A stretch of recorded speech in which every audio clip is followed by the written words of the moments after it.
Oh, there we go. Okay, so this is the third take today. Third take, Normally we're really good, but the first time I had to stop because we've got Rufus the dog with us today, who had to stop for a little the toilet break. And then we then had another sort of 5-minute chat, and I wasn't recording it, so we're starting all over again. So if we look a bit fed up for the first 5 or 10 minutes, or five minutes or so, that's why. So Jennifer Mallace, she's joining me today. She was nominated by June Smiley. Hi June. Hi June. Because June said that you've got lots to talk about, different things with the community, and some of your escapades with the Bo'ness Bells. So we will come round to that in a minute. So we're in Bo'ness at the moment, so I feel as if I'm on my holidays today because I'm out of Bathgate. So lucky. And it was really sunny. We got us on the 5 minutes before when I wasn't recording. The sun was out, but it's getting a bit cloudy now. Typical. So I done a bit of googling as I start all my chats, and one of the things I had noticed was that you were one of the ladies in waiting at the Bo'ness Fair. Yep. Around about 1990. I'll take your word for that. And the reason that had kind of came to mind, and I thought, because I try and sort of get something that I understand about when I'm talking. So one of the guys I used to work with, he isn't on the group, but there's other people that know Ian and will understand what I'm talking about. So Ian used to get. He's self-organised for the fair, so he had his daytime outfit and his nighttime outfit by like April, and when he was going to get his hair cut and everything, even though the fair isn't until sort of the middle to the end of June or something like that. So be prepared. even in your 40s, you're still buying new outfits for the fair, which is really quite sad. But it's not something to look forward to normally though. So you had mentioned that it wasn't on this year. No, just due to obviously COVID, hasn't been on sort of properly for the last couple of years, but they've got like a scaled down version of it, so that the kids the main characters still get to take part in something. Yeah. Because it's a shame. Yeah, I thought that's good. Just no partying. No. Or outfits. No. Unfortunately. No. So the reason that obviously the Bo'ness Bells is a big thing that you're involved in. So. Chief Bell, can you tell us a wee bit about sort of how Bo'ness Bell started and what's involved in it, and what you do for the community as well? So it was 2013, and I just fancied going along to Bo'ness Hospital and singing some Christmas carols, and so I just put like a message out on Facebook saying I'm going to go along and sing for the old folk. Does anybody want to join me? And then one of my friends, Julie, she had replied first and said, I'll come as long as it's not just the two of us. So we managed to get about 10 people at that time to join us, and we went along to Bo'ness Hospital, and we did some singing at Christmas time, and we enjoyed it that much that we decided we'd go back and do like different things in the summer as well, and reach out to different care homes in the local area, see if they wanted someone to come along and sing for them, which they're always very grateful again for and things like that. So we're just a volunteer group, founded in 2013, and that's just basically how it started. And one of the girls was like, why don't we call ourselves the Bo'ness Bells? And it's been that ever since. So yeah. So how many people have you got now? We've got 20 members now, so 20 girls, and they all give up their time. On a normal year, we would rehearse like once a week, and then obviously coming up to concerts or events or things like that, we'd rehearse twice a week. So they give up their time like twice a week. It's really good. I'm really lucky to have them. So that's good. And it must be like for people who are in care homes and things like that, it's the same old every day, isn't it? So for a group like yourselves to go in and we sort of cheer them up a wee bit. None of us claim to be professional singers or anything like that. But you know, if you go in and you sing and you've got a cheery face and you're singing songs that they remember from years gone by, certainly cheers them up. You can see the difference from when you first walk into like a care home And then when you leave, you know, they're kind of perked up a wee bit, shall we say. Oh, that's really good. Singing along, even people that are in like dementia units and things like that, you know, they might not remember their name or their family's name or something like that, but they remember every single word to a song that you would sing, and it's just, it's nice. Amazing, isn't it? It's really rewarding. Yeah. That's really good. That's kind of why we all do it, really. So in the last year then, well, more than that now, have you not been able to do these kinds of sessions, obviously, within care homes and things?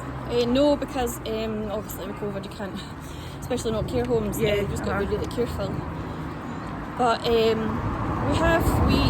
at Christmas time and things like that, when it's a special occasion, we've managed to put videos together online, and we would sing on the videos, and then we would sort of post them on our Facebook page and ask if anyone could share them so that we would reach further, and just to get it out to care homes. And we know a lot of people who work there now in different care homes, so we were just sort of copying them in and making sure that it was reaching as far as possible. It's asking everybody to share, so that if it makes one person smile, you know, over Christmas time, then it's worth it.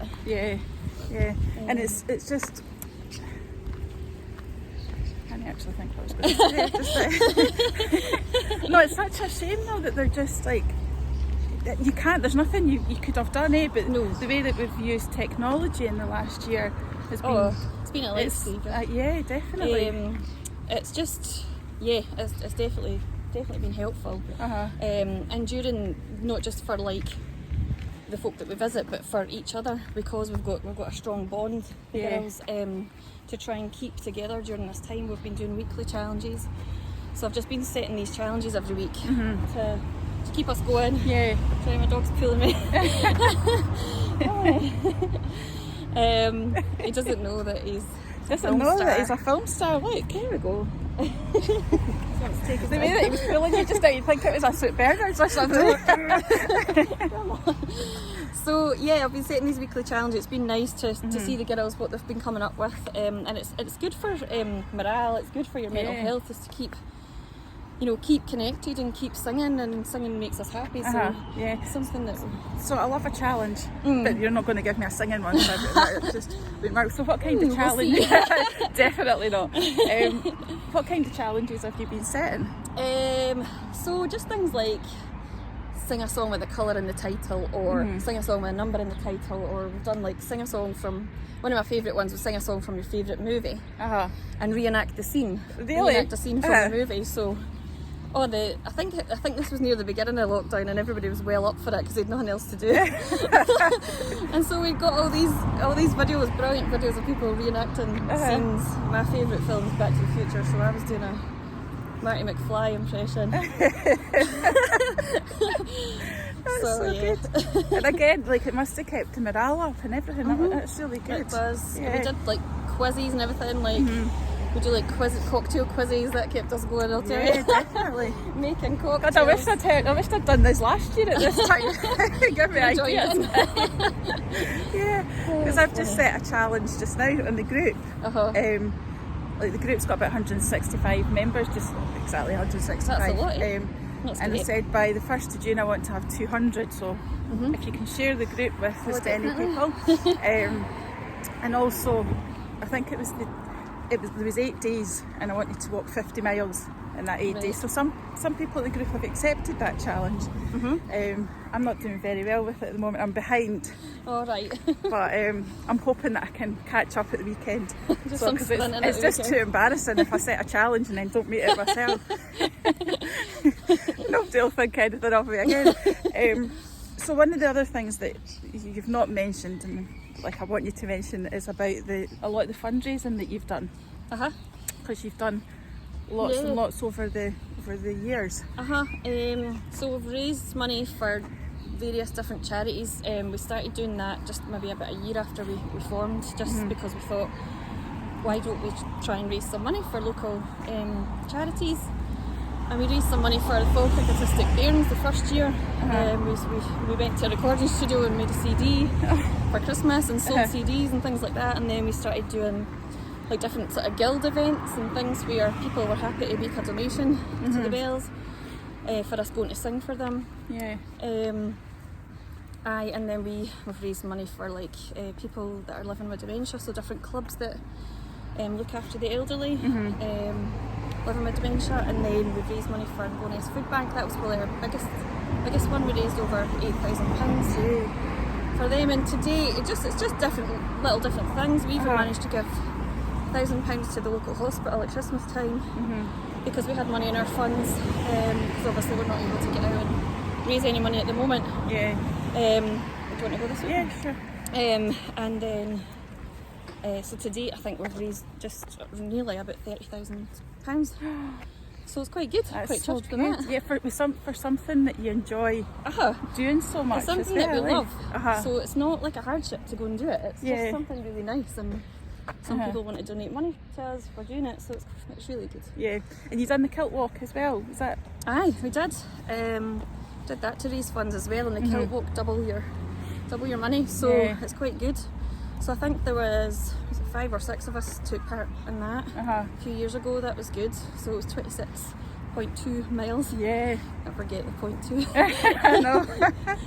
Yeah, so that was really good. Some of the girls taking part in that as well. Yeah, I had a walk with somebody else I used to work with actually a few weeks ago, and he lives down Preston Pans, and they do the kilt walk as well. And very similar, like it does a lot of sort of local charities and local fundraising and things. But this year they had walked from Preston Pans to Tynecastle, and then I got them on their way back, so I only had to walk about a mile with them or something like that. But I think it's great, all like you doing what you do, what he does, and you just do it without sort of like people obviously thank you for it, but you're doing it out of your own heart. It's amazing. It's twofold really, because you're helping other people a little bit, and also you're getting like a lot of enjoyment out of it. So it's good. Really enjoy it. It's so lovely. So the last thing really, what's your plans for the moment? When can you get back into care homes? When? That's a big question.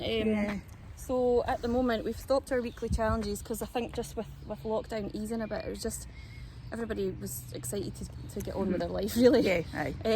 So we stopped those, and just to give everybody a wee bit of sort of freedom and time out before we whip them back into shape.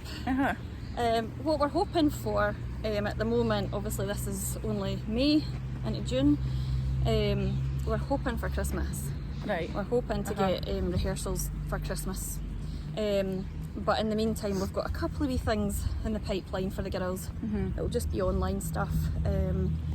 Maybe if we can meet up, we'll do a couple of charity bake sales or things like that. Right, okay. But I don't want to say too much because it'll spoil it for them. It'll spoil the fun. It's a secret. They're not getting to know. But hopefully we usually rehearse for Christmas about October. Right, okay. We start rehearsals, so hope it all goes well, and because think of all the wee faces when you get back I just in, feel so it'll be sorry amazing. for them. They've just not had, it's been so horrible really, and even the relatives haven't been able to get in and visit, so that's really hard. So hoping this Christmas we just go for it and just we're allowed. Hopefully, fingers crossed. So one last thing actually, because I always say one last thing and then I've got about 2 or 3. What's your kind of music that you like singing? Personally, or the bells? Well, both. We like singing everything. For the bells we prefer to sing stuff like wartime things, or we'll do like Scottish songs or things that we think like we do a few 50s sort of rock and roll type things, right, okay. Because we think that that's what people would like to hear. But we like everything, that's the problem, and we sort of realised that when we were doing these quizzes, online quizzes, and everybody knows a wee bit about something different, so I don't know, I've got a really, really wide range of, a very eclectic range of what I like, so that's good, so that leaves it open. Try and go for something. We have different themes every year. In 2019 was musicals, because we really hadn't done a lot of musicals, weirdly enough, so we were going to do that, but it just obviously never happened with Yeah. COVID hitting, but I think we'll probably go back to that, and then we'll have a different theme every year. Yeah. Mhm. Yeah. Well, thank So- you very much. It's You're been welcome. so nice to chat with you. And again, like, it's just so good hearing something completely different. And you, like, thanks very much for sharing it. 'Cause Oh, I think you're very everybody welcome. It's lovely to everybody meet you. deserves to hear it. In June, we might be getting you at some point as well. Yeah, get Have a June good involved. Enjoy. Speak to you later. Bye.